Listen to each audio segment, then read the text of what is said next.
Reverend James will now offer some opening words. Good morning. It's good to be with all of you this morning. We aren't going to have a worship service this morning, but the board and I thought it would be good for us to start our time together in a worshipful manner. Will you join me in reciting the words to our chalice lighting? If you have a chalice at home, I invite you to light it with me at this time.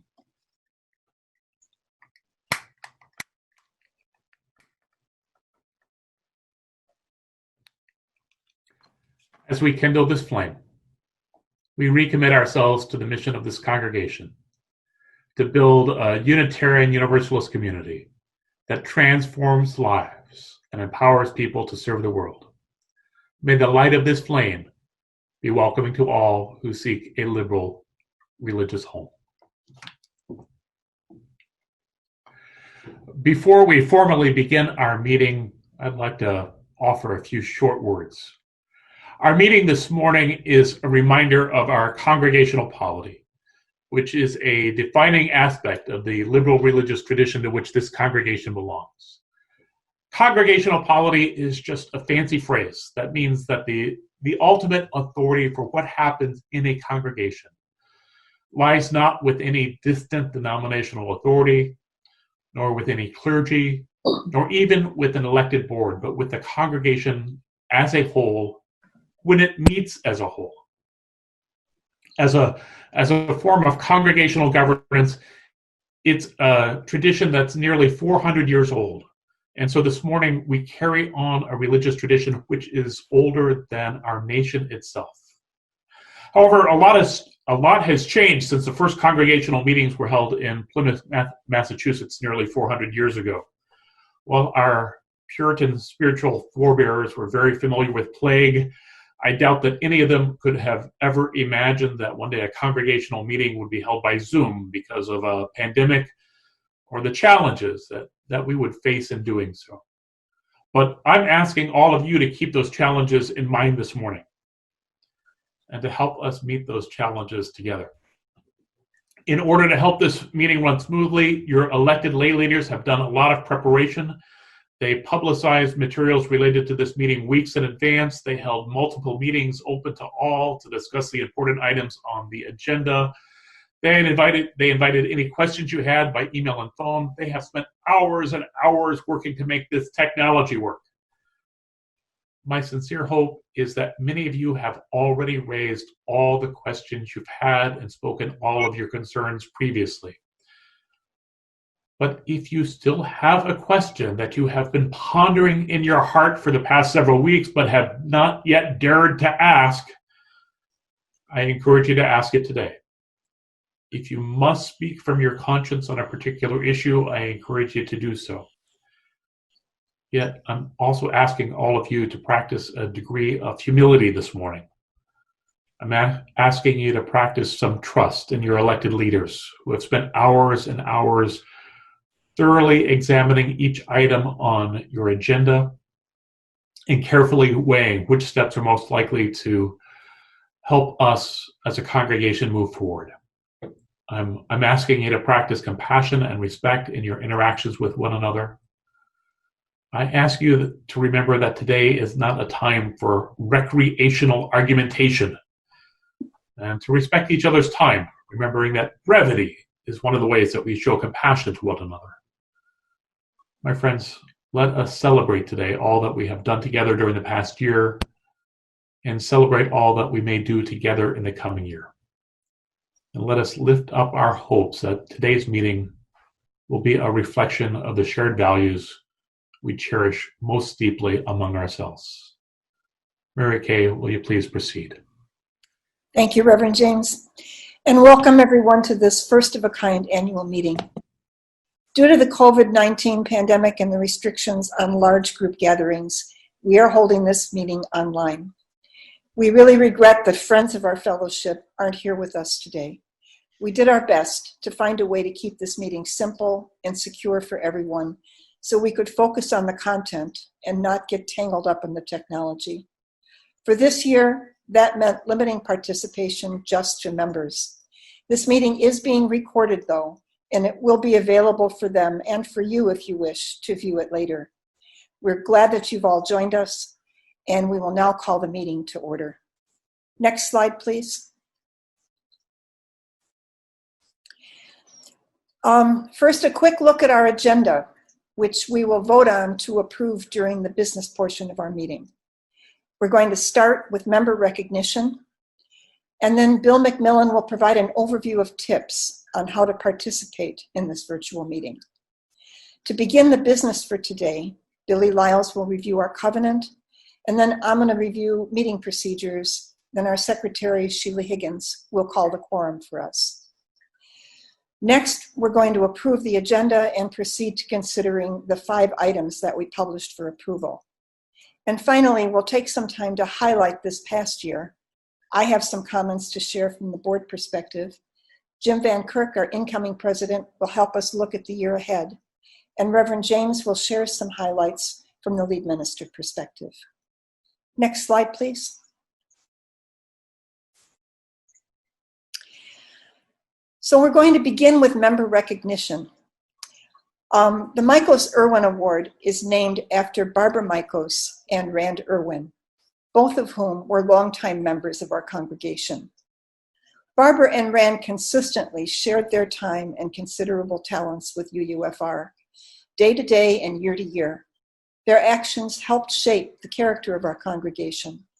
And the purpose of the award bearing their names is to recognize a current member who has shared his or her time and talent with us to an extraordinary degree and on a continuing basis. In considering whether to nominate a potential recipient, we consider the magnitude, the duration, and the consistency of a person's contributions. Our reward recipient for this year is, if you can have the next slide, please, and perhaps a highlight there, our longtime member, Gail Fitzgerald. Devotion, dedication, and determination. For more than 30 years, Gail Fitzgerald has shared those qualities of volunteer leadership with us. Within 6 years of joining UUFR in 1986, she had displayed her abilities so well to the congregation that it elected her president-elect and then president. That responsibility proved to be just the beginning of her leadership, which has been paralleled by few. Gail took on the pivotal role of creating our first long-range plan. She managed to involve most of our membership at that time through organizing cottage meetings so that their voices could be heard. UUFR's first vision and mission statements resulted from this work. From a focused commitment to our financial stewardship, to honest conversations with members and with ministers, to overseeing the planning and building of the second floor of Fellowship Hall, Gail has not wavered in her willingness to accept the hard jobs. Her determination to continue to be of service, in spite of recent health challenges, is a testament to her love for UUFR and for all of us. Gail, we thank you for your unfailing commitment over so many years, for all that you've given, and for the continuing inspiration you are to all of us. If we were in the sanctuary now, I know there would be a standing ovation. Next slide, please. This year, the board created the Unsung Hero Award to acknowledge a very special contribution of another long-term member who is moving on from a role of service he has offered our congregation for many years. I am talking about, next slide please, our Assistant Treasurer, Bill Bestant.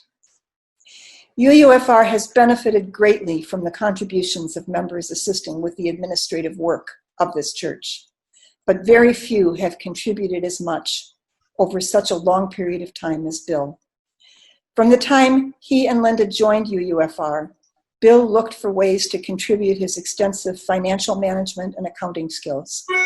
He supported, and in several cases, led many financial and administrative activities. The board designated him Assistant Treasurer so that he could perform additional financial services in coordination with the bank. His work for UUFR has included managing weekly donations and updating the books, verifying payroll twice a month, signing or co-signing checks issued by UUFR, managing our investment account and contributions of stocks and bonds received by the church, representing finance on the stewardship committee, generating information for use in our generosity campaigns, preparing monthly financial statements for the finance committee and the board, and offering significant input to the budget process. Bill was involved in evaluating and selecting a new software package to support our operations. He managed the transfer of all of our data to the new system, including not only financial information, but all of the membership information used by the church for communication and reporting. These are just some of the things that Bill has done for us over the past 8 years. It's really difficult to imagine how we could have managed without him for much of that time, during which we were understaffed and underfunded.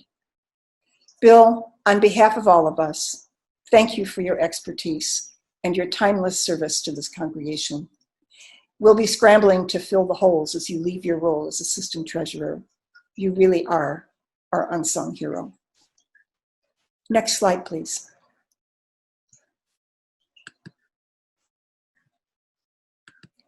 Okay, there we go.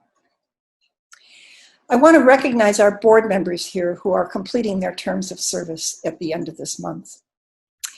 First, Billy Lyles, our past president. Billy has led this congregation for 3 years with his whole heart.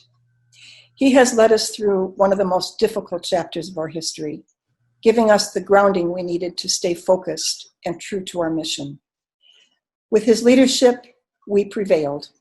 Billy, we can't thank you enough, but know that every step forward that we continue to take will be, in part, a testimony to your leadership. Thank you. Diane Chen, and I believe we have, I'm sorry, I'm thinking of another series here of pictures coming up later. Diane Chen has been our treasurer for the past 2 years.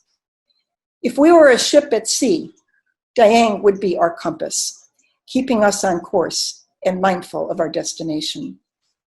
She has been a steward of our financial health, and she's brought the question of long-term implications to every decision that we've made since she's been involved with the board. Diane, we thank you for all your hard work, for the perspective you bring, and for the questions you ask. You've raised an awareness that we will surely need in this coming year, and we will do our best to stay true to it. Thank you. I also want to thank Jennifer Johnson, who retired from her board position this past September due to a medical crisis in her family. Jennifer, thank you again for your service, for your careful listening, and your ability to nail an issue in a simple sentence at the end of a complicated discussion. We have missed you, and we hope everyone in your family is safe and in good health.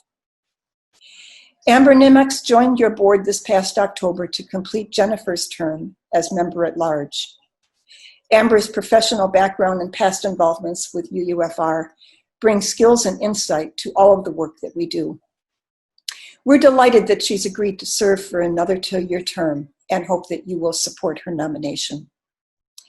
And also thanks to the nominating committee for their work in providing an excellent slate of candidates this year. Next slide, please. We owe a special thanks to the technical team who researched and wrangled all the technology we're using today. Art Lieberman, Aaron Krupa, Bill McMillan, Wendy Gates-Corbett, David Patorti, Louis Kapulski, and Jim Van Kirk. This is also new that we don't even have titles for all the things you've been doing. And Louis, a special thanks to you for going above and beyond and also supporting all the communication leading up to this meeting, which has been considerable. We have a huge thanks also to the 30 or more members, I think 35 members, who sat through some painful walkthroughs and helped us test out the mechanics and the procedures that we're using here. Without all of you, our gathering today would not be possible. And now Bill McMillan will walk us through some important information about participating in this virtual meeting.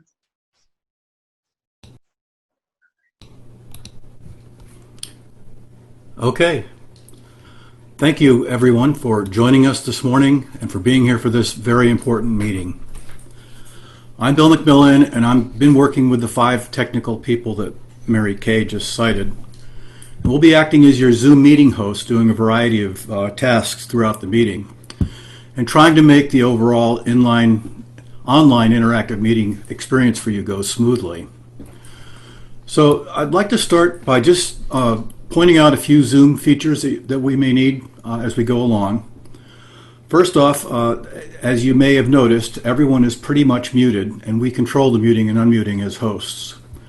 The way you'll see whether or not you're muted, you can see from the little yellow circle in the bottom left of your screen, there's a red line through your microphone.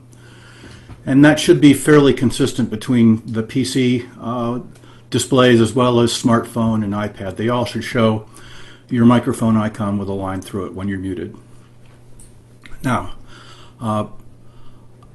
so, what we're trying to do is, with this slide here also, is show you, at least for a PC or laptop, how to get to and access the participant and chat box windows.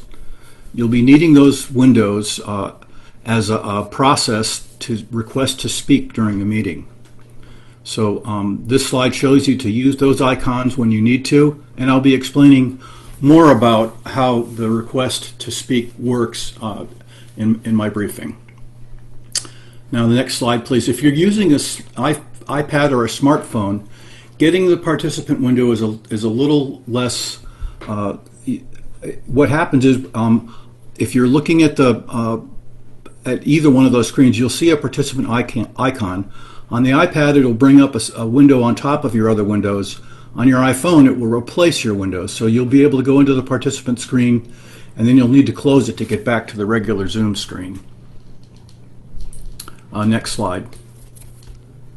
For the chat windows, it's kind of a two-step process. You can navigate to the chat screen on the same way on the iPhone and the iPad.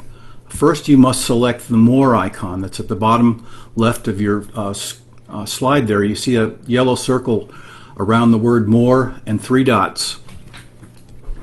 Now, selecting More brings up a new window with several selections, including Chat. So that's how you get to the chat window. And the reason we're covering all this, like I said, is that if you need to request to be recognized to speak, you'll need to use both of these windows. So we'll get back to that, but first let's take a quick look at how to vote and answer Zoom polls. We'll be discussing more on the speaking later, like I said, and we'll be starting off the meeting as we call to order with a Zoom poll that will help us establish quorum and then later collect votes. While the meeting hosts when the meeting hosts start a poll for you, it'll appear, as you can see in this slide, as a separate window. We anticipate having more than one member, voting member, may be connected to a Zoom meeting device. So we'll be asking you to tell us if that is the case so we can get an accurate member count. And that'll be the first poll that you'll see. Voting polls have also been designed to be able to collect multiple votes from a single device. You can see an example of how this will work by looking at the example poll on this slide. You can see we've allowed room for up to 4 people to vote on the issue on the ballot, but please only vote once per person. So if 2 members are sharing a Zoom device, please click only yes or no entries for those 2 members. When the time comes for us to send you a voting poll, we will explain more on how to use that. So Zoom will tally our votes, and the UUFR Secretary, Sheila Higgins, will make a count and declare results. So let's talk a little bit now about requesting to speak during the meeting. Next slide, please. We'll open the floor for discussion on motions and take points of order during this meeting. So in order to speak, you must first start your request via a Zoom chat. So you need to open up your chat window, and it will look like the chat window that you see in the upper right of this slide. You'll see that next to the word "to" is a currently selected person that you can chat with. Now in that window, you'll see a small blue panel that says Ask to Speak to Motion, and just to the left of that is a small white upside down triangle. When you click on that triangle, it brings up the choices of people to speak to, and you see what you see in the bottom right of your screen. Now there will be several choices, But if you want to speak, it will be either speak to a motion or speak to a point of order. You'll select one of those two and send your message. You'll notice there is also a help choice where you can request technical help. Now please, when you're requesting to speak in the meeting via chat message, it should be short, but please include your intent or request. In other words, either say speak to the motion or point of order, or perhaps something like please repeat the motion. Now Art Lieberman and I will be answering all those chat messages. I'm answering the ones on point of order, and Art's answering all the ones of people who want to speak to motions. Next slide, please. Now, when you ask us in chat to speak, we'll respond, and we'll be asking you to raise your hand as shown. This will help us find you on the long list of meeting participants, because when you raise your hand, you go to the top. So note that on a PC or a laptop, you must first bring up the participant window to see the raise hand. And that's what you're seeing in the bottom left of this slide. You can also find the raise hand by clicking on More in a smartphone. And it will be an option to do that as well. So I'd like to just take a second so we can test out this important feature. And I'd like everybody to please try now to raise your hand. Everybody.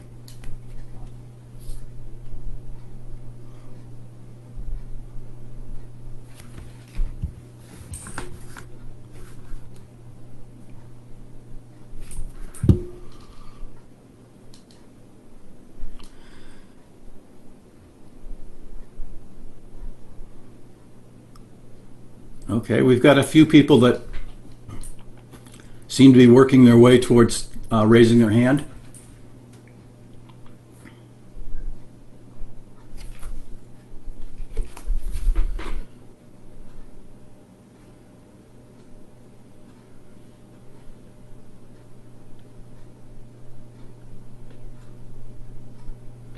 I'm going to continue with my presentation.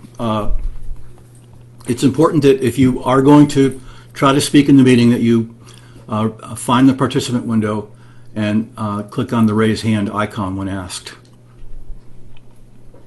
Let's go to the next slide, please. Once you have chatted to one of us and we've acknowledged that you're going to speak and you've raised your hand, we'll tell the chair of the meeting that you've made this request. And the chair will call on you and you can start speaking. Before you can speak, though, the way Zoom works, if we can unmute you, but you have to say, I'm willing to be unmuted. And the white window that you see in this slide will pop up on your Zoom screen and ask you if you'll allow yourself to be unmuted. So just go ahead and do that. Then the chair will call on you to speak. Just please start by stating your name when you go to talk. I think that's about all I have. So that if we can follow these rules, we should be in good shape. If you do need technical assistance or help with a Zoom meeting, you can send a chat message to help. That's Lewis. And he'll try his best to help you get going on whatever your problem is. If your problem is a disconnection or other such type of problem, you can call him at the office, 919-781-7635. So he's at you can be reached at that number now. So at this time, we're going to go ahead and send out a quorum poll. And the poll will ask you to tell us how many voting members are sharing your Zoom device. Once that poll comes in and you see it, I'm going to turn the meeting back over.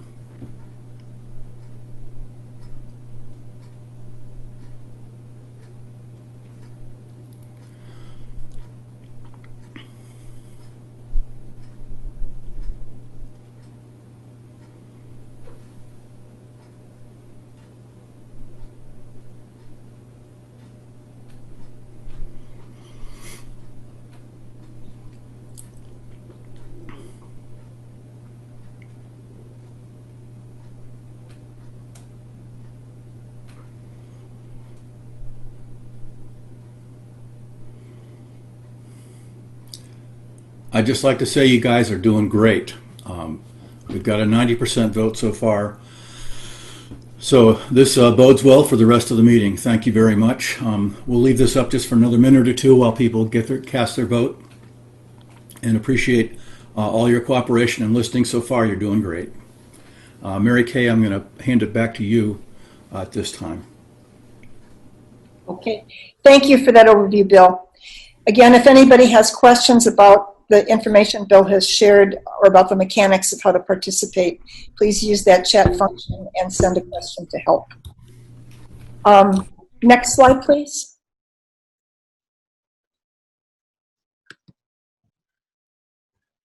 Yep, give me just a moment. Sure, that's fine.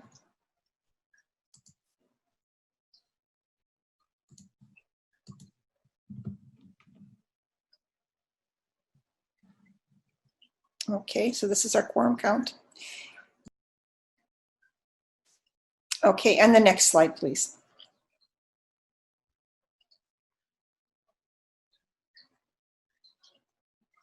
Okay, to ensure that we're all on the same, oh, excuse me, I'm a slide ahead of myself. At this time, I want to invite Billy Lyles to begin our meeting by reviewing our meeting covenant.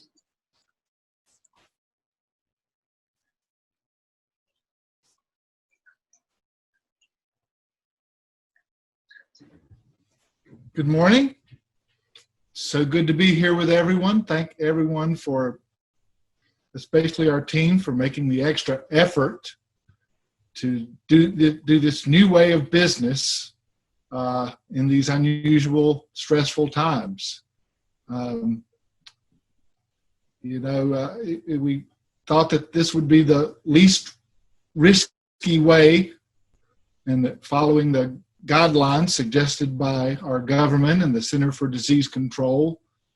And we've done our best to offer support and practice sessions. All right, let's get into our actual covenant. We, the members of the Unitarian Universalist Fellowship of Raleigh, hereby covenant to value what unites us over those things that divide us, to practice patience, listen carefully, and speak our truth with compassion, to hold ourselves accountable for our actions and commitments, and assume good intentions on the part of others, to reflect carefully about the potential results of our words and actions before we express ourselves, to respect and support those we have chosen to lead us, our called ministers and our professional staff, and when differences arise, to speak directly with kindness and respect to those with whom we disagree, and to not gossip about others. Thank you. Thank you, Billy. Next slide, please. Just to ensure we're on the same page about procedures, I'm going to read this next slide. It's kind of a recap of all that Bill shared with us, but it's pretty important. So we're going to conduct the business of this meeting according to these guidelines. We're going to be voting for each motion through an online poll. Polls are designed to permit responses from multiple people on the same device, so please vote only once for yourself. To speak to a motion, send the chat message to speak to a motion. When you're called on to speak, begin by stating your full name, which is going to be different than your screen name, and whether you are speaking for or against the motion. To raise a procedural issue or a point of order, send a message to speak to a point of order. There's no formal time limit for speaking, but out of consideration for all participants, we ask that you limit your comments to 2 minutes. At this time, I would like to appoint Chris Weiss as our parliamentarian. Chris has been down this road before, and he will work with me to help us address any procedural questions that might arise. Chris, thank you for agreeing to take on this role. Next slide, please. To review, we're using Robert's Rules of Order as specified in our bylaws, and all discussion will be managed through the chat function. So again, to chat, send a chat message to speak to a motion, to comment for or against the motion, or to amend the motion. send a chat message to speak to point of order to call the question, which would end discussion on a matter and take us to a vote, or to raise any questions about meeting procedures. That would include a question of privilege about the welfare of the group, like we're sitting here too long, you think we need a break, or a point of order, which is a question about the rules. We'll respond to all of this as best we can according to Robert's Rules of Orders. And finally, again, if you have a question about mechanics, participation, send that chat message to help, and Lewis will help you out. Next slide, please. At this time, I want to ask our Secretary, Sheila Higgins, to confirm the status of our quorum for this meeting. Yes, Madam President, we do have a quorum. Okay. Thank you, Madam Secretary. Because the notion of quorum has been confusing at past annual meetings, we did a little research around quorum requirements. In accordance with laws governing nonprofit organizations in North Carolina, a quorum determined at the beginning of the meeting holds for the duration of the meeting, regardless of the number of participants who might leave. So with our quorum now established, we will begin the business portion of this meeting, and we will proceed until we're done. Next slide, please. I want to begin with a vote to approve the agenda for this meeting, which we talked about earlier, and you can see now on the screen. To ensure our agreement on the business we'll be addressing, we're going to begin with that motion. Next slide, please. So a quick reminder, you're muted, so to offer a comment, use that chat function.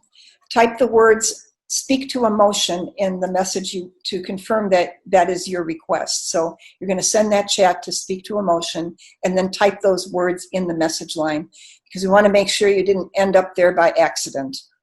You'll be called on to comment in the order in which your requests are received. So I'm going to give you a moment here. I'm going to read the motion now and then call for a discussion and give a moment for any questions to be raised. Our motion is as follows. The congregation accepts and approves the agenda for this meeting. Is there any discussion?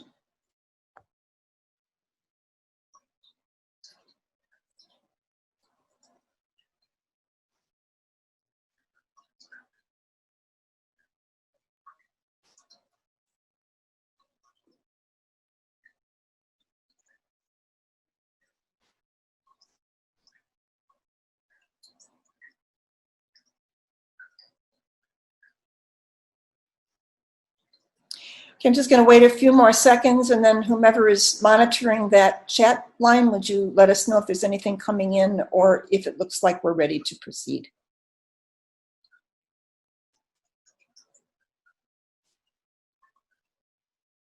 Can you please show the agenda again? Yes.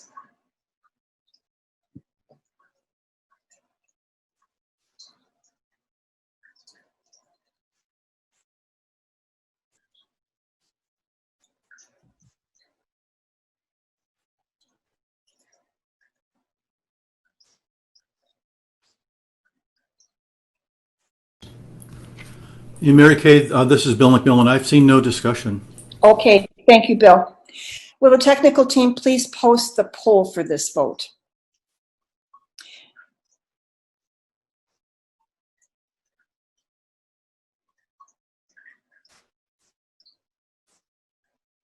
Actually, if you could redisplay that motion and then also post the poll, that would be good. Okay, we ask each member to vote yes or no, vote only once. When all members are done using your device, hit the submit button. Remember to scroll down. If you've got a lot of people voting, you may need to scroll down to see that submit button on your device. The poll will be displayed for about 1 minute to collect all of your responses.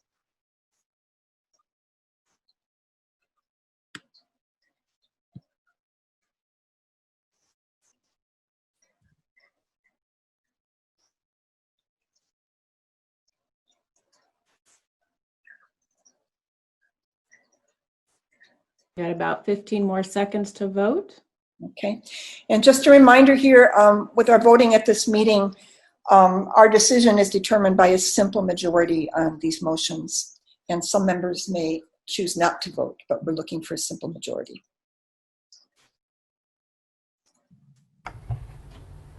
Got about 5 more seconds.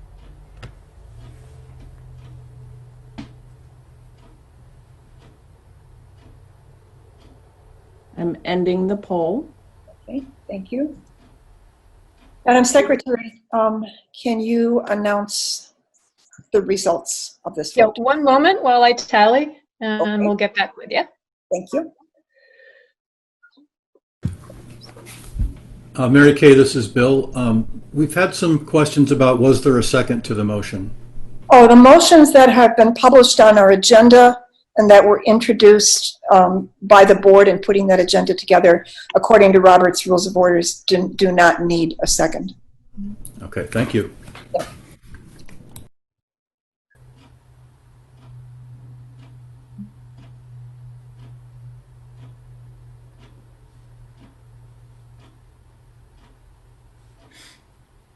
Okay, I'm ready to report the results. Okay. 178 yeses, 0 nos.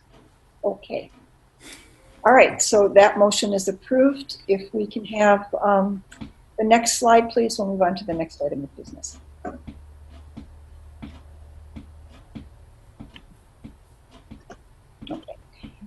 The next item of business is the approval of, a second, I got a message here. The next item of business is the approval of minutes from last year's annual meeting, which were published for your review 2 weeks ago in this year's annual report. So again, we'll follow the same procedure. Make a comment to speak to a motion. If you wish to have some discussion, type those words "speak to a motion" in there, and then you'll be called upon in the order in which requests are received. So I'm going to read that motion now and call for discussion, and then we'll proceed from there. So the motion is as follows. Resolved, the congregation accepts and approves the minutes for the 2019 annual meeting. Any discussion? We'll wait for your comments.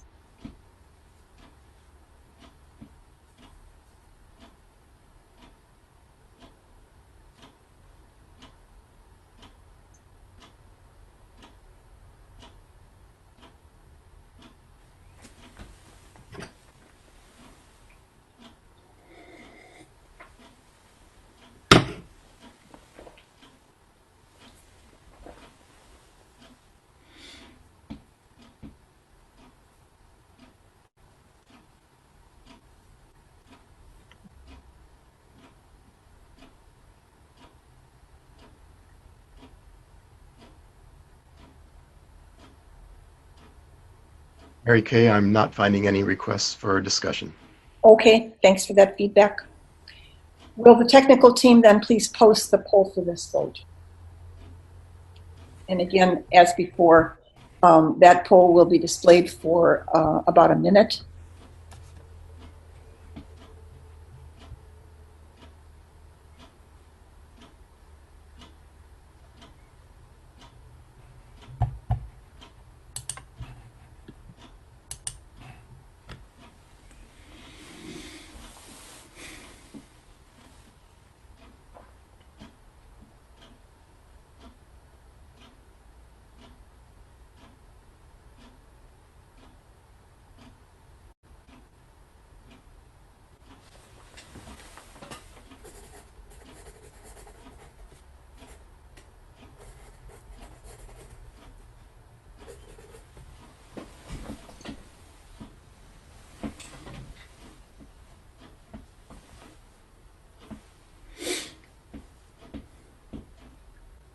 Poll will remain open for about 15 more seconds.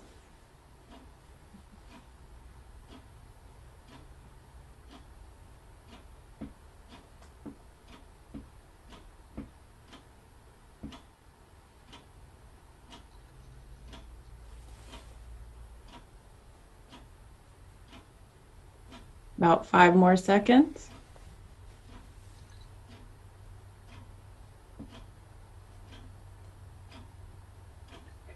The poll is closed. Okay.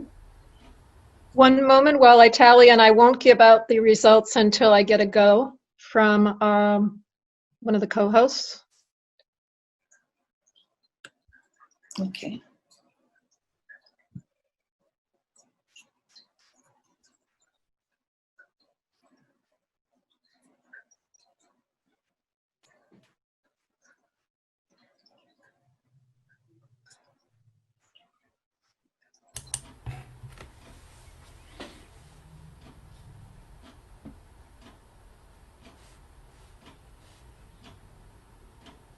I'm done tallying.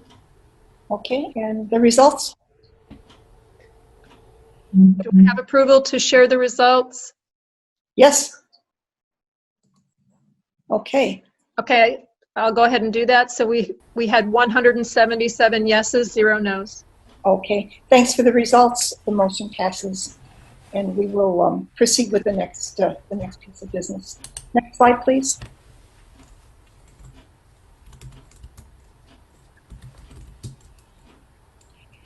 Okay, we're now going to move to considering nominations for our board positions to be filled this year. And I want to take a moment to acknowledge each of our candidates. Next slide, please. Laura Dupre is our nominee for president-elect.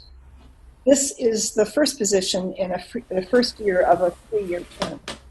Laura and her family came to UUFR after the 2016 election, believing that belonging to a community that matched their personal values is the best way to sustain those values in their family and in the wider world.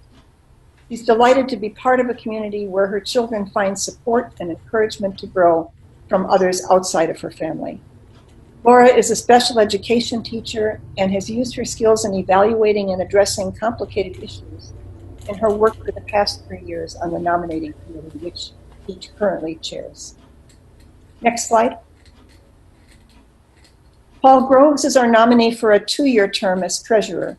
Paul has been a Unitarian Universalist since the 1980s and has been a member of several congregations over the years. He's worked on pledge campaigns more than 10 times in 4 different congregations and has been involved on numerous committees, including membership and events planning. Paul joined UUFR in 2014, and he currently serves on our finance committee. Next slide, please. As mentioned earlier in this meeting, Amber Nimitz joined your board this past October to complete Jennifer Johnson's remaining term. Amber and her family joined UUFR 7 years ago, looking for a community where they could explore spirituality that was not exclusively Christian. They are active both privately and through our ministry teams in addressing issues of hunger and food insecurity, among others. We appreciate Amber's work on the board this year, and we're delighted that she's agreed to serve for a new 2-year term if elected. Next slide, please. Our nominating committee has reviewed these candidates, and they have each agreed to serve. But before we can consider this motion for their election, we need to ask if there are other nominations from the floor. So if there's someone else you wish to nominate, use the chat function at this time and send that message to speak to motion. And in the message, type the board position and the name of the nominee that you are suggesting in your message. We'll wait for a few moments now to allow time to hear from any of you. Bill will let us know if there are any nominations from the floor.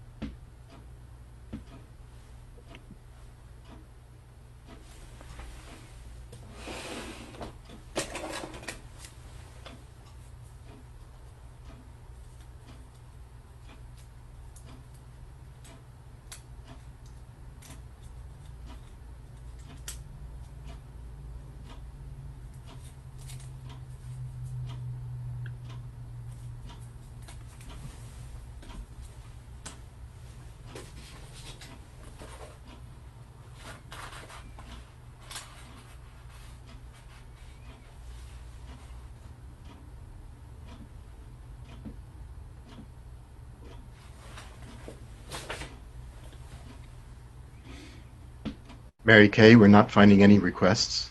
Oh, thank you, Art. It's you that those comments come to. I'm sorry. Thank you. Okay, so since we have no new nominations, we're going to continue with the motion as stated. Again, to speak to this motion, use the chat function, send it to speak to a motion, and type those words in your message. And then we'll take care of any comments that come up. I'll read the motion now, and then we'll take time for discussion. The motion is resolved. The following members are elected to serve on the Board of Directors. For member at large, for treasurer, Paul Groves. For president-elect, Laura Dupre. If there's any discussion, please send your message to speak to a motion.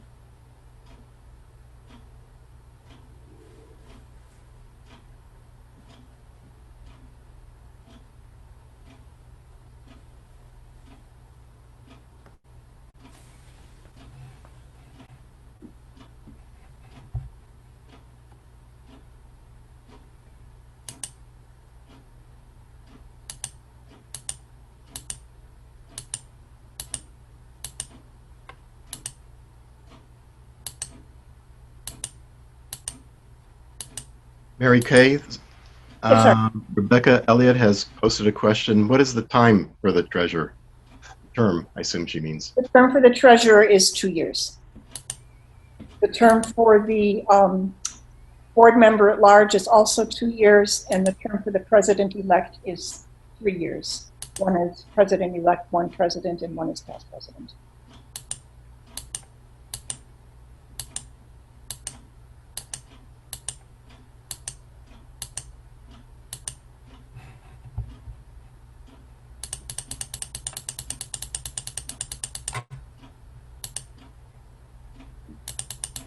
Mary Kay, I'm not finding any more comments.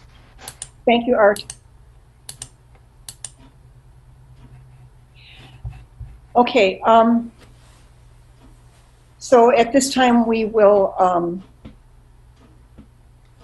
post the poll for this item. And again, that poll will be displayed for approximately 1 minute.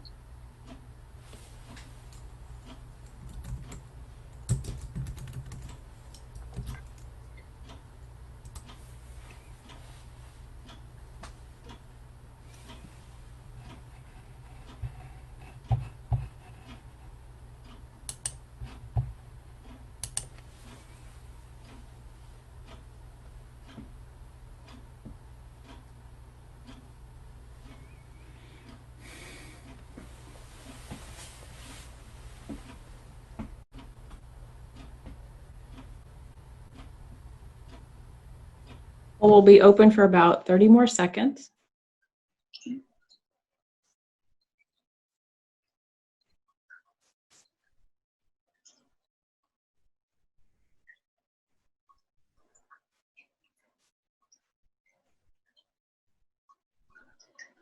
About 10 more seconds.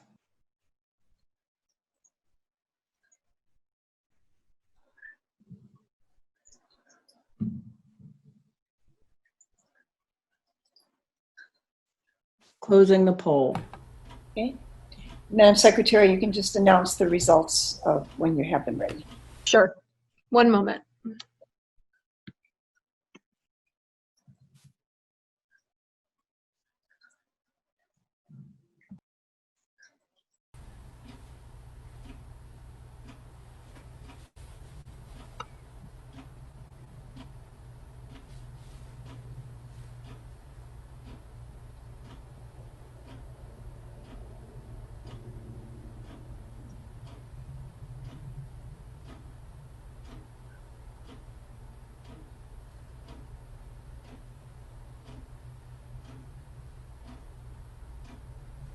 Okay, the results are 185 yeses, 1 no.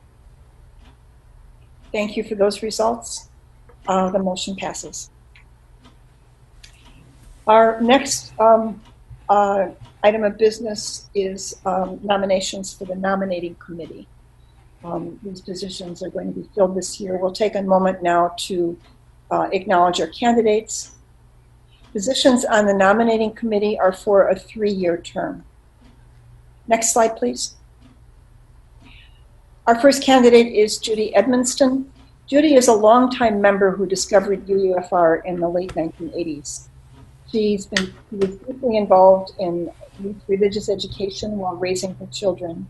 And since then, she's used her extensive skills in journalism, writing, and computer operations to support our congregation and our office staff. Judy also regularly participates in UUA General Assembly and will be representing us there again this year. Next slide, please. Eleanor Penley is our next candidate. She is a scientist at the State Lab for Public Health. Eleanor discovered Unitarian Universalism at UNC Chapel Hill and has become active in UUFR since late 2016 with the young adult group and with the anti-racism team. Elle has led several Wellspring sessions and is currently working with Trish Chagnon to create a group for parents and caretakers of small children. Next slide, please. Excuse me. Our nominating committee has reviewed these candidates and they have each agreed to serve. Again, before we can consider this motion, we need to ask if there are other nominations from the floor.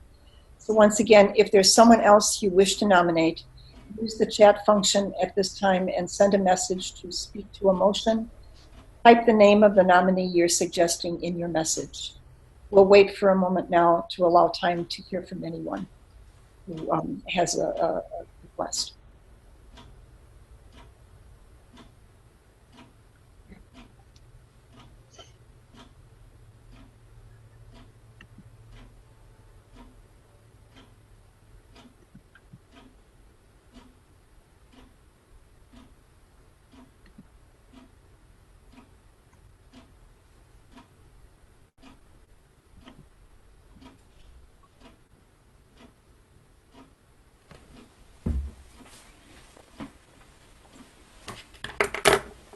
Mary Kay, I don't find any more nominations. Okay. There is a question of Yep. who is currently on the nominating committee. I do not know the names of all the people on the committee. If Laura Dupre is on this call, can you unmute her and perhaps she can respond? Hey, Mary Kay. The current members of the nominating committee are myself, Laura Dupre. There is Linda Hamburger, Lee Tate, John Stewart, Patty Townsend, and Jane Hunt, and Billy Lyles is our board representative. Thank you, Laura. Are there any other questions, Art?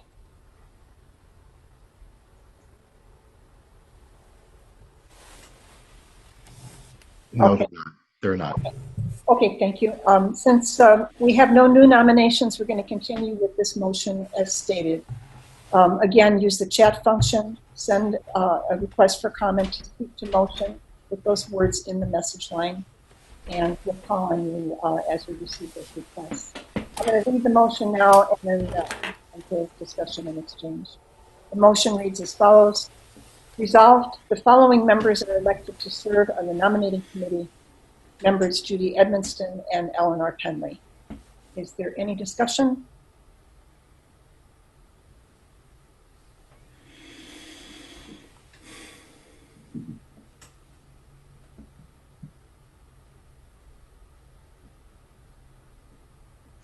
Mary Kay, I do not see any requests for discussion. Okay. Will the technical team please post the poll for this vote?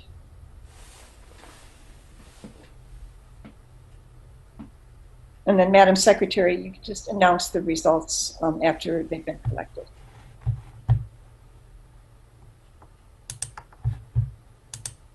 Poll will be open for about a minute.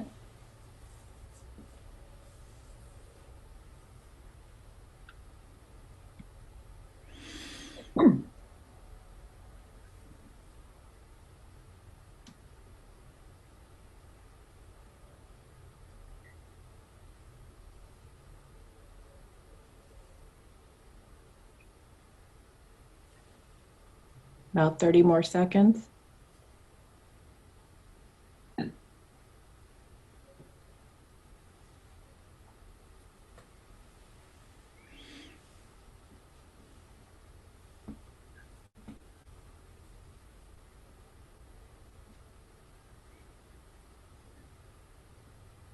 About 10 more seconds.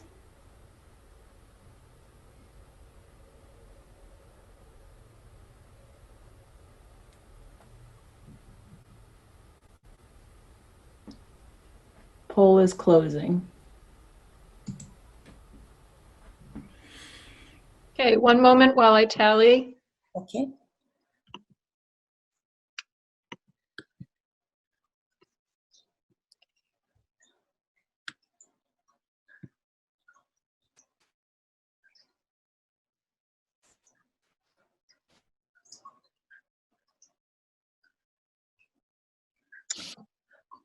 Madam President, all votes are yes. Thank you, Madam Secretary. The motion passes. Next slide, please.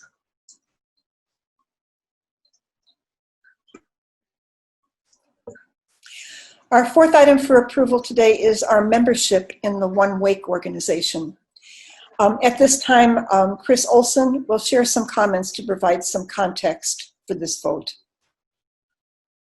Yes, hello, this is Chris Olson. I'm joined by my wife, Holly Thomason here, but I'm one of your leaders on the One Wake organizing ministry and here to share some comments about One Wake organization and our involvement to date. One Wake is a local Wake County-based community action organization consisting of currently 36 member congregations, predominantly religious institutions, and a few civic institutions, with another 15 currently discerning member organizations, including UUFR. One Wake's modeled and a part of the Industrial Areas Foundation IAF network, which is a network of over 60 local community action organizations and based on a methodology that's been in place for over 80 years and successfully won many social justice wins across the nation. Some examples include for organizations in Massachusetts that actually passed and pushed for Governor Romney to create the precursor to Obamacare with Massachusetts expanded health care. They've won thousands and built support in local government and funding for thousands of affordable housing units, including in New York, Mid-Atlantic, even in North Carolina. They passed the first living wage laws in Baltimore in the 90s. We even have a sister organization next door that's an IAF affiliate called Durham Can in Durham County. So One Wake, inspired by these successes, formed about 3 years ago, invited the IAF to explore, clergy in Wake County invited the IAF to explore how can we have similar organization in Wake County. So to date, they've organized and, like I said, grown to this current state of about 36 congregations. And it's a very unique organization that it is multi-religious with Jewish congregations, Christian congregations, Muslim congregations, and many more. It is multiracial. It's multilingual with all meetings held in Spanish and English and translated. It's geographically diverse with representation across all of Wake County and all municipalities. And it is economically diverse as well in its membership.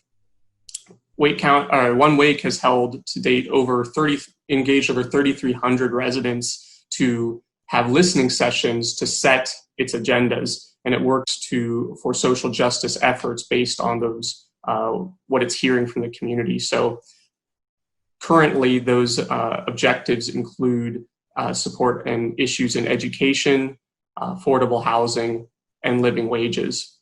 Of course, recently One Wake has pivoted its focus to more immediate crises related to COVID-19 and the recent racial justice efforts.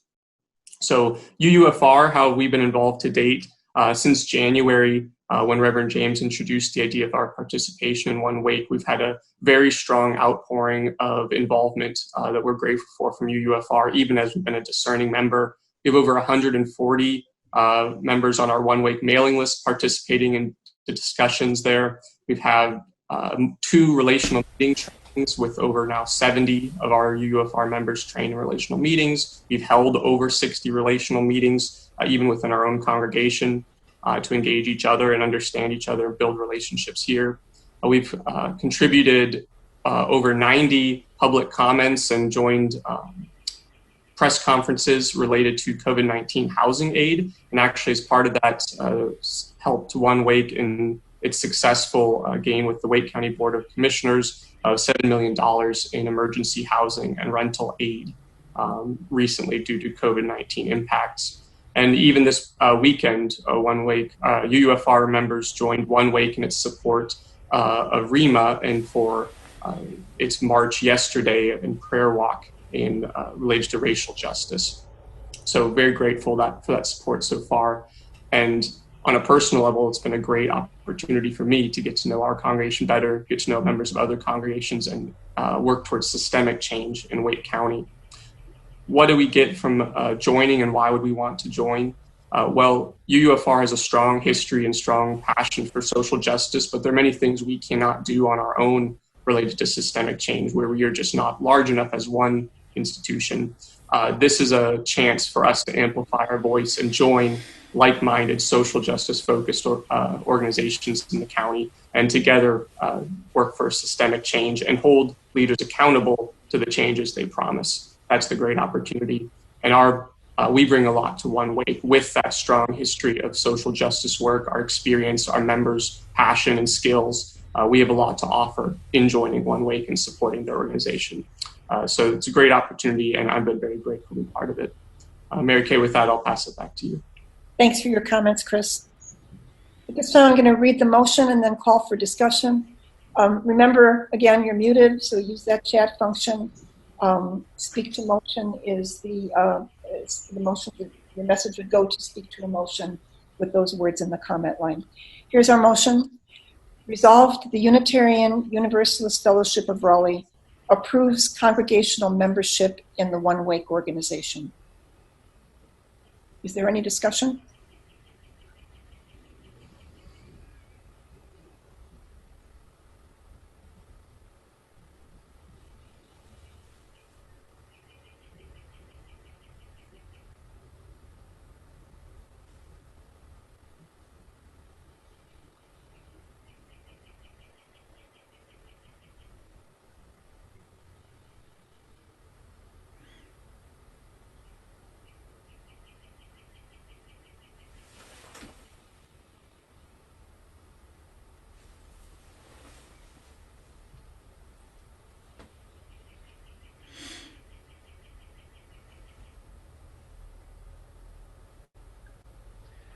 Mary Kay, Beth wishes to address the question.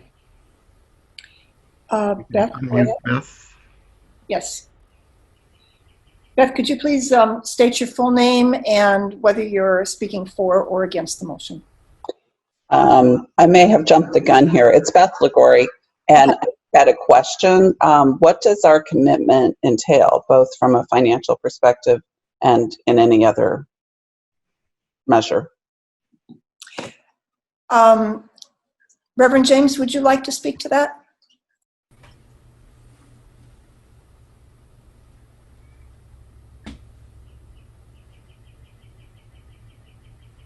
Reverend James may have a comment to add. I'm not remembering the exact budget amount for the 1 year. I can answer that question. Sorry, it took me a moment to unmute.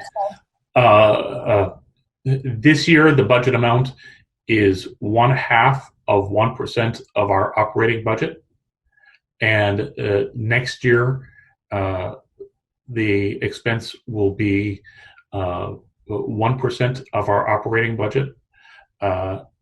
And most of that money goes to pay for the salaries of organizers, as well as a few other expenses.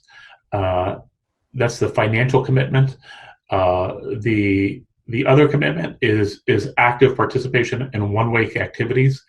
And so far, even though we are only have been a discerning member, by numbers, we have actually been the most active most active community in One Wake. For example, in asking to submit public comments to the Wake County Board of Commissioners, we submitted over 90. We had approximately 25 people at the march yesterday, and so there seems to be a very strong degree of support within the congregation for our support of One Wake.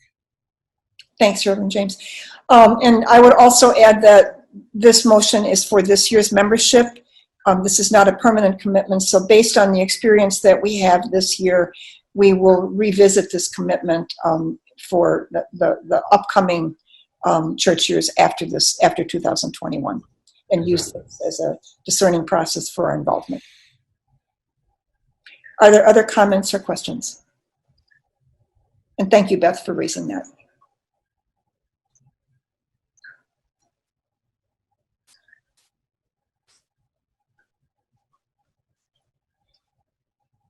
Mary Kay, not finding any more requests.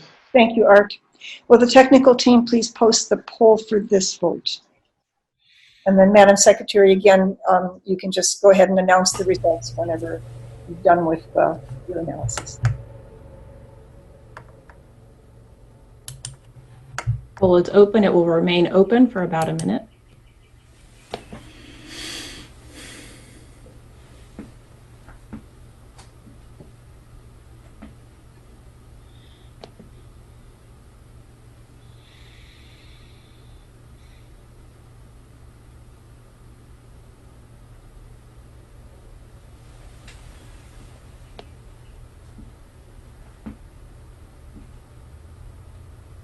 Got about 30 seconds.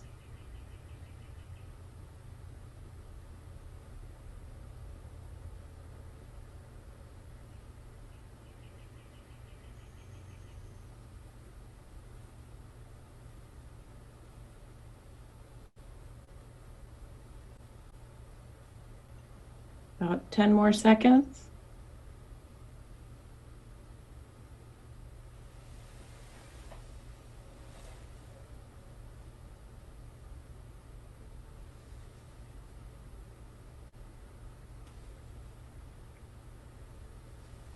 Poll is closed.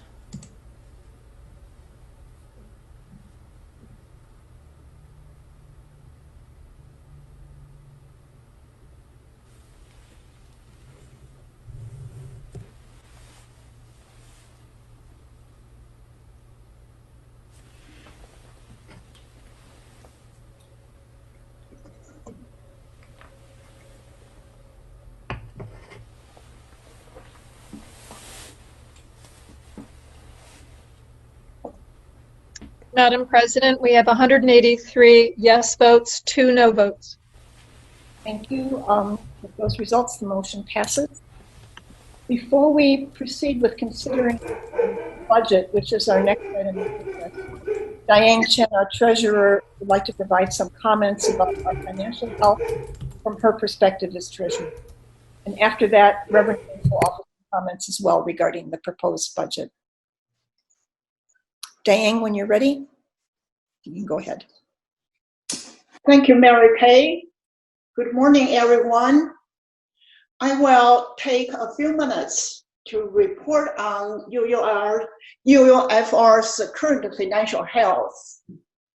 As you can see, the slide shows that by the end of May, we have a higher than budgeted revenue and a lower number on expenses.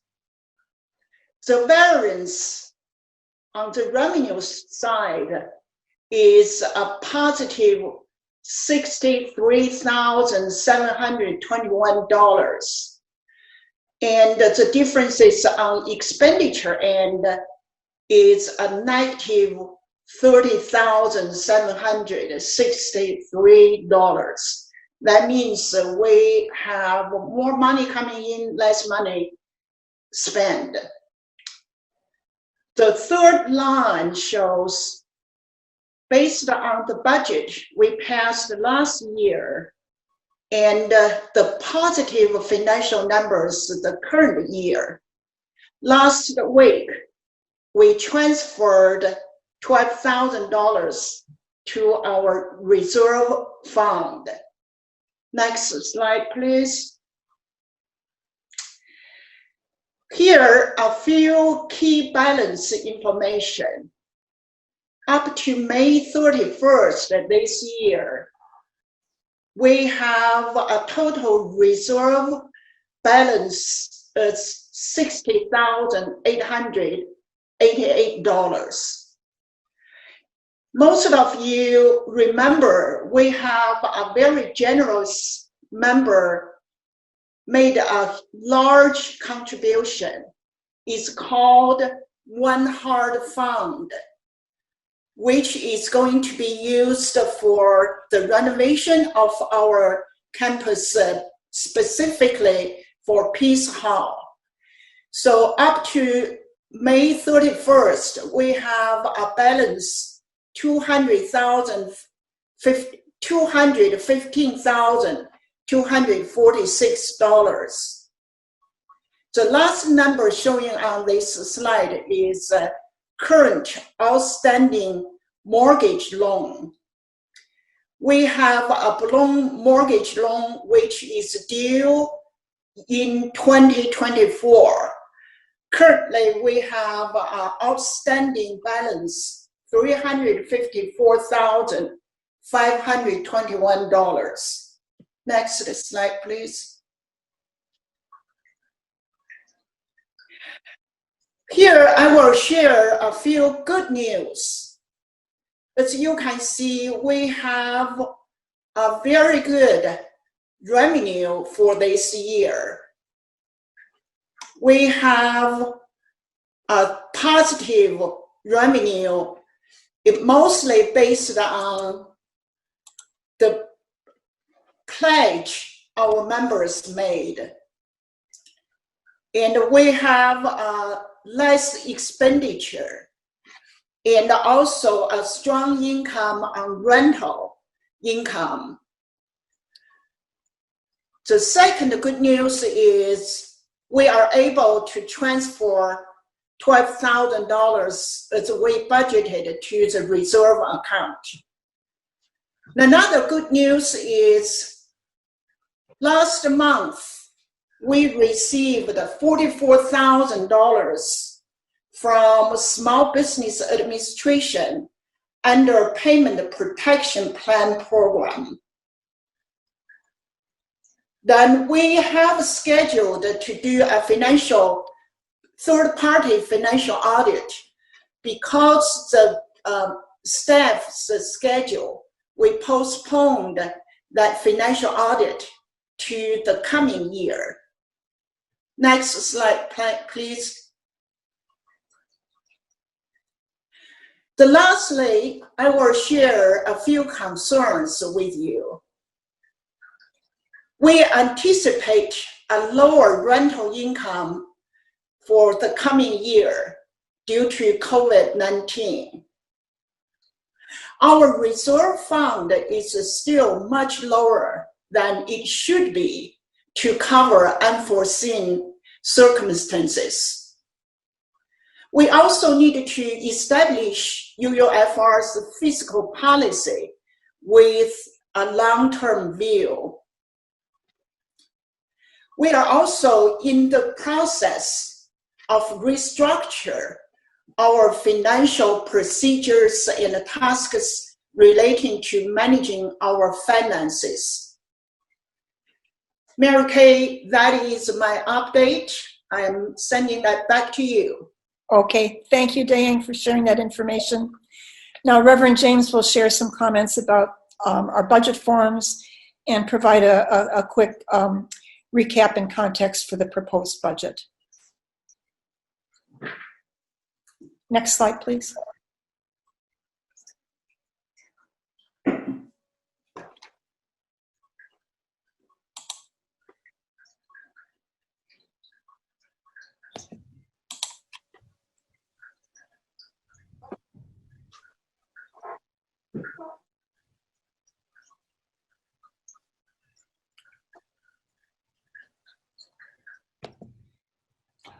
So I hope that many of you have looked at the budget as well as the long and very detailed budget notes document that accompanied it.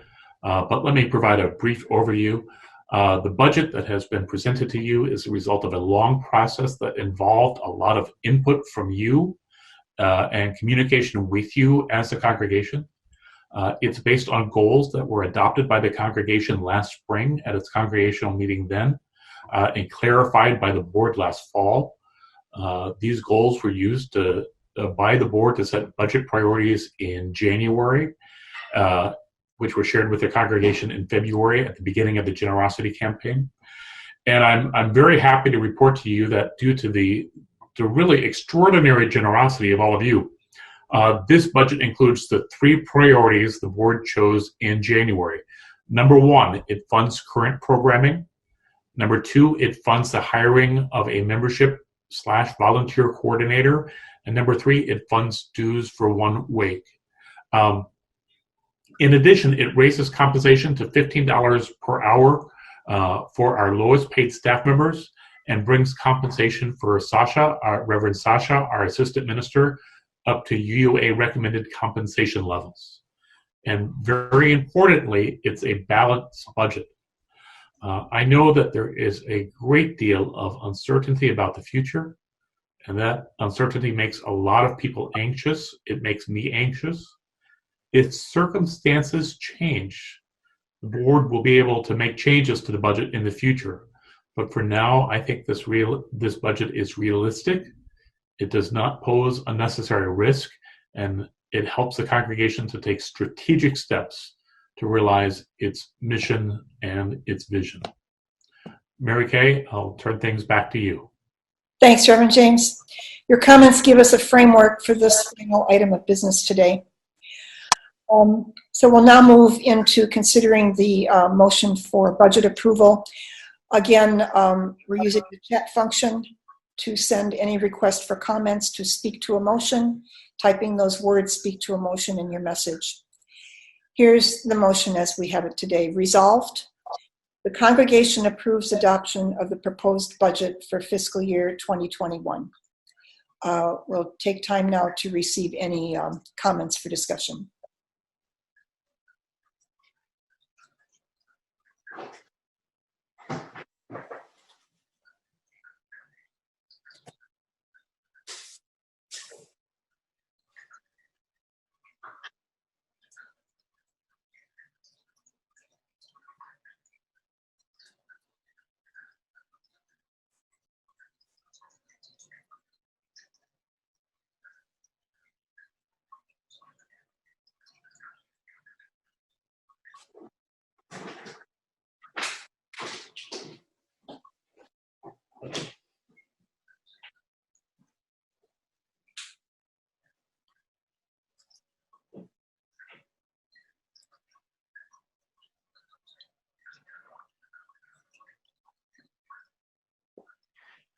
Mary Kay, Ben asks, can members get access to the budget?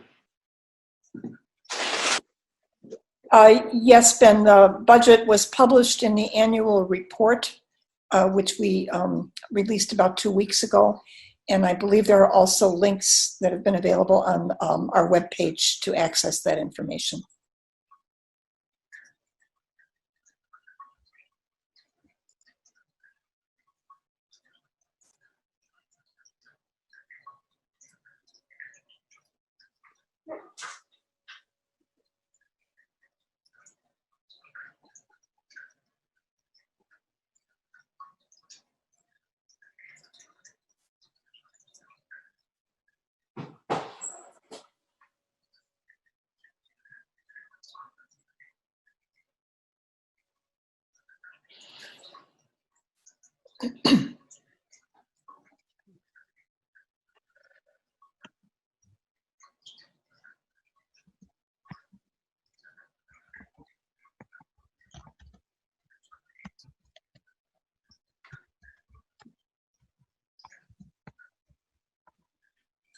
Mary Kay, I'm not finding any more requests to speak to the motion. Okay, thank you, Art. Will the technical team please post the poll for this vote?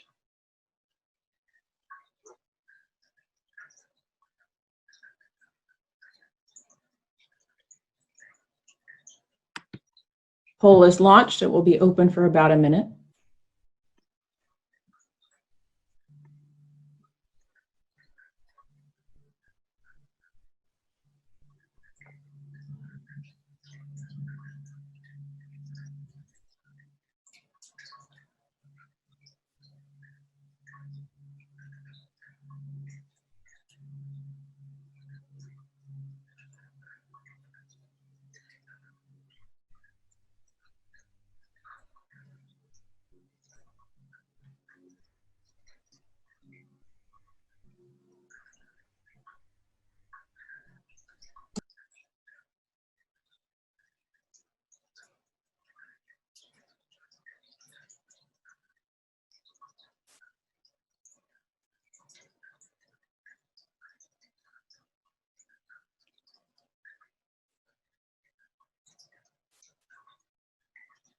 About 15 more seconds.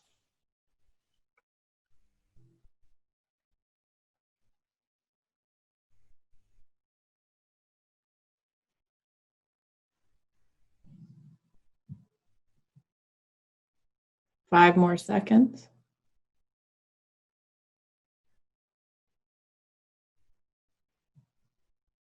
Poll is closed. And Madam Secretary, just let us know the results when you're ready. Okay.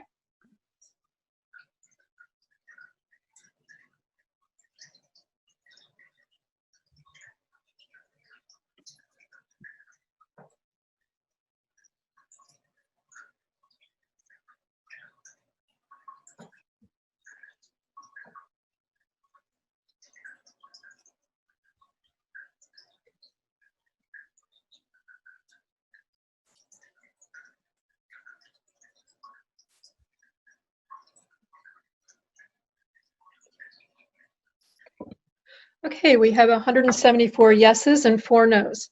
Okay, thank you for these results. With this in mind, the motion passes. Thank you. Next slide, please.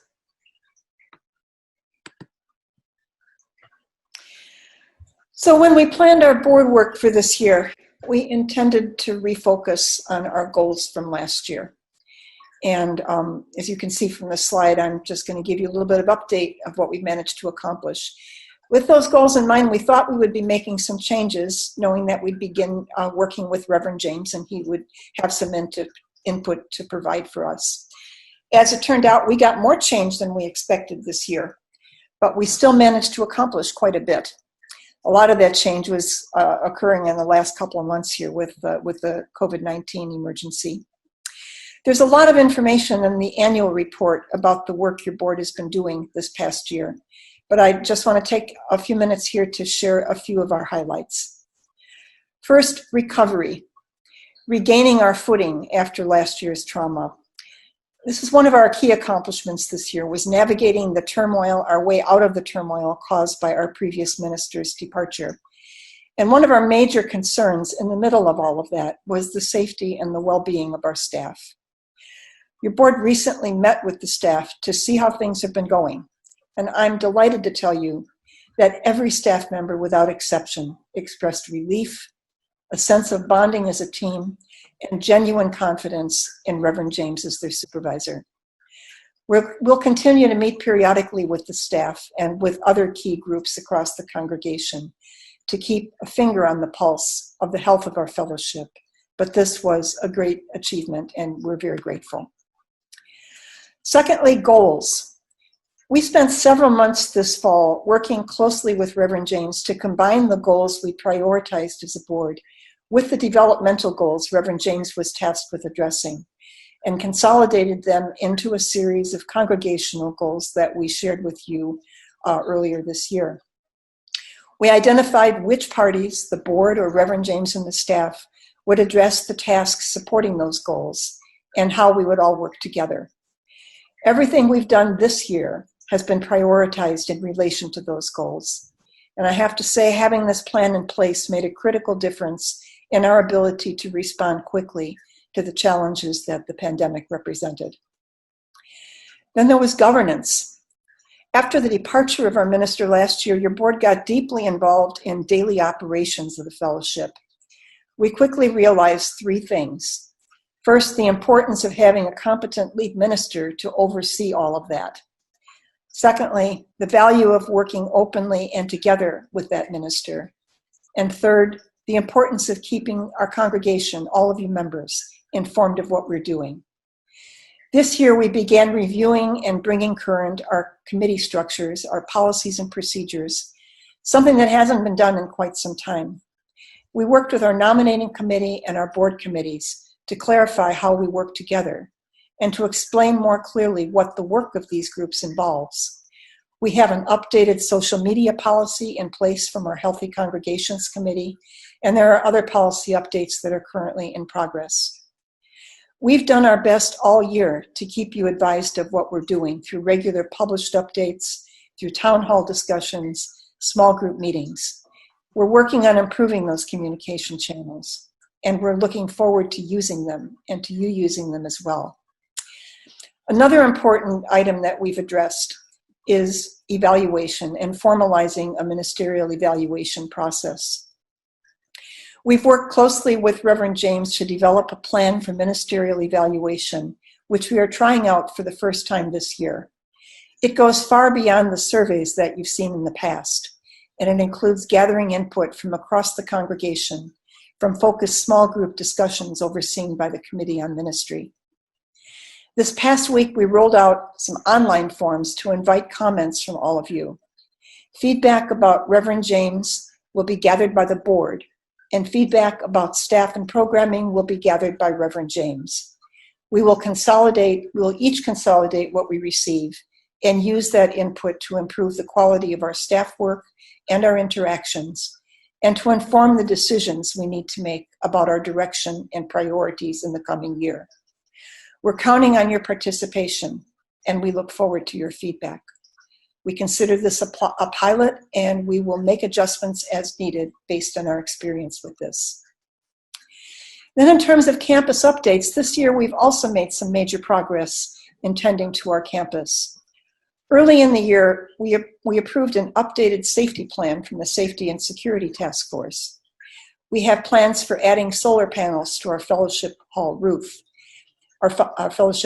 and we've completed parking lot improvements and established the renovation task force to plan and implement renovations to Peace Hall and to the kitchen and Founders Hall, using the funds that Diane mentioned earlier from the One Heart Fund. The task force is now working towards selecting bidders and creating a project timeline, hoping to begin sometime in late summer. Those are a few of the highlights for this year, and there's much more information in the annual report. Now, our incoming president, Jim Van Kirk, has some thoughts to share about looking ahead. Next slide, please.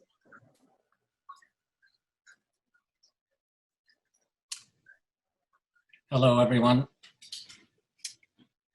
The first thing I want to do is not on this slide, and that is to thank Mary Kay Fruga for her leadership over the last 12 months and before that when she was president-elect for the previous year. Anybody who's worked with Mary Kay on a committee or on the board knows by now about her diligence and her dedication to our community and her attention to detail. I'm not going to say any more than that, except to say that she has set aside a very large set of shoes to fill. I don't have any expectation of fully filling them after working with her for a year, but we all owe her a debt of gratitude for everything she's done. So thank you very much, Mary Kay. Looking ahead, Mary Kay and before that Diane have mentioned a couple things, and I'm just going to skip over them briefly. There are things that you will see, I think, in the coming year. Two types of renovation. The renovation to facilities that Mary Kay just spoke about, using the One Heart Fund to try to upgrade and renovate both parts of both buildings, actually. That's well on its way, and we'll keep the oversight on that. What you may not have seen as much, but has been going on now for a year or more, as Mary Kay mentioned, is the renovation of our policies and procedures and governance manuals. We've made quite a lot of progress on that. Our goal is to get through all of that, get through 100% of that in the coming year. So at least it'll be up to date by the time we're finished. And of course, then we'll have to, it's like painting the Golden Gate or something. We'll probably have to start over, but we're going to get it up to date. The main difference that I'd like to highlight about the coming year that you may notice, and again, this is something that has started. It's going to be a continuation, but you may notice it more. The board is very clear that we would like to be more intentional about our engagement with the congregation. So things that you may have seen, like the town halls that we held this year, we're going to hold more town halls. Relational conversations, which really started when we started talking about One Wake. we're going to do more of those and do those, have some intentionality about making sure we have those on a regular basis. We're going to meet with groups. The board will meet with groups in both directions. We will ask groups to come and meet at our meeting time, or we or some of our members will go. We'll ask if we can attend your meetings.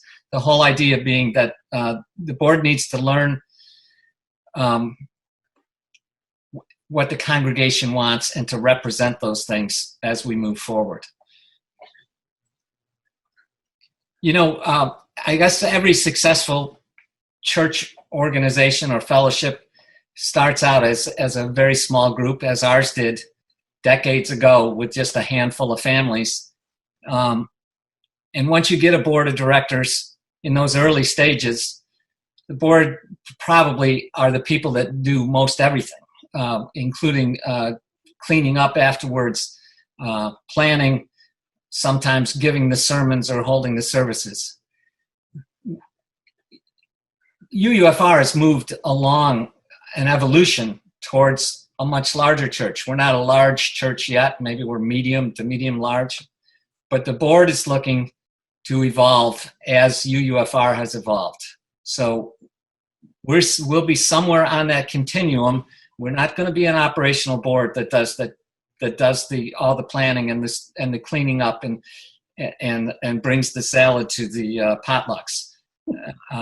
We're looking to be more towards the end of the spectrum of looking at the big picture, stepping back from the forest so we can see the forest and not focusing on each tree.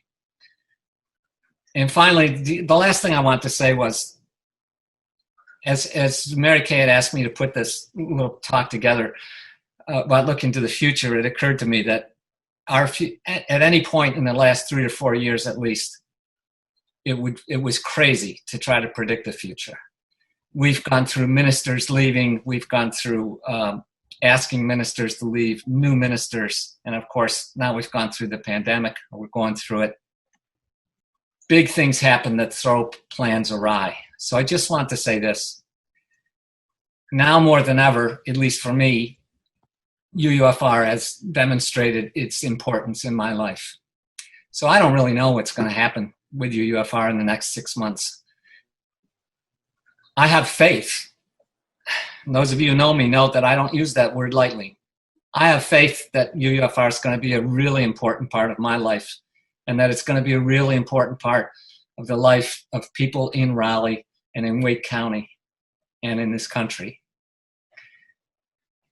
And the board's going to do its best to carry that faith forward. Thank you. Thank you, Jim.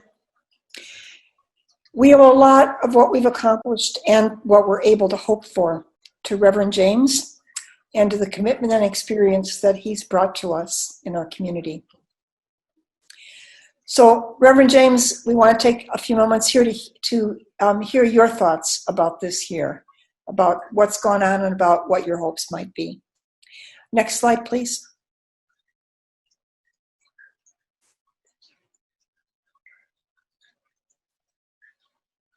I'm going to be brief. It was just about 1 year ago that I visited UUFR for the first time in person, and my goodness, what a year it's been.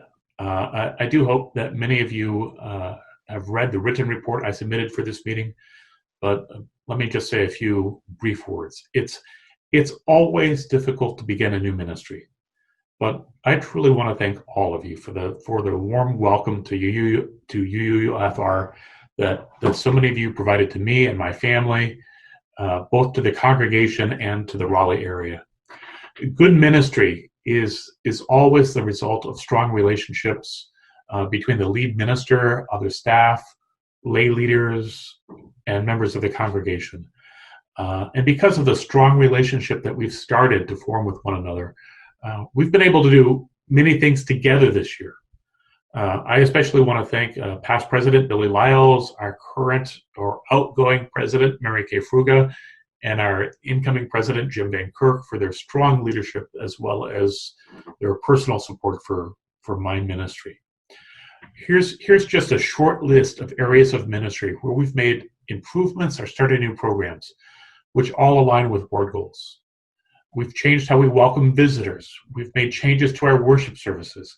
We've revised our chalice circles. We started a lay ministry program. We have made changes to our social justice programming, and now have voted to become members of One Wake, which is just fantastic. We started a regular weekly children's chapel. I encourage all of you to read my full report if you haven't done so, just to learn more about some of the more detailed changes that we've made. In addition, as we all know, we have transitioned almost all of our ministry online. It's been a huge, somewhat stressful transition. Staff, lay leaders, volunteers have all learned new skills. All of us have adjusted to new ways of being together, and everything hasn't gone perfectly. Yet I believe this congregation has done better than most in continuing to serve its members as well as the larger community. This morning, I especially want to acknowledge the rest of our staff. I hope all of you know what a talented, caring, committed staff UUFR has. The staff have been through a difficult time before I arrived in August, but today I want you to know that our current staff likes each other, respects each other, works well together, and once in a while we even have fun together. More importantly, your staff does an extraordinary job in helping this congregation fulfill its mission. I know it's hard to do this morning, but as you can, please show them your appreciation. It really has been my pleasure and privilege to serve as your lead minister this past year. This year marks the end of my 20th year as an ordained Unitarian Universalist minister. And never before in my 20 years of ministry has the future seemed less certain. Yet I have faith, like Jim, that this community can not only survive but thrive and continue to make a difference in the lives who are part of it as well as in the larger world. And I believe that Wake County has never needed a thriving Unitarian Universalist congregation more than it does now. I'm glad to be your partner in this important work. I'm looking forward to the things that we're going to do together. Mary Kay, I'll turn it back to you. Thanks, Reverend James, for your comments. And thanks for your leadership and your commitment to UUFR. And thank you to all our members for taking part in this important meeting today and hanging in there with us until the end. And I'm glad we made it to the end without any unexpected glitches. Reverend James will now offer some closing words, and with that, this meeting will be adjourned. Thank you, everyone. As we extinguish this flame and end our time together, may we do so with ever more love for one another, with ever more gratitude for this precious gift of life that we share among ourselves today, with ever more peace in our hearts, and with ever more hope for our own lives and this world we share. It has been good to be with you this morning. My understanding is that for anyone who has not spent quite enough time online this morning, we're going to proceed to our social hour, the links to which are in the chalice and our webpage. Hope to see some of you there. Thank you. And we thought we'd unmute everybody so we could clap that we pulled off a successful online annual meeting.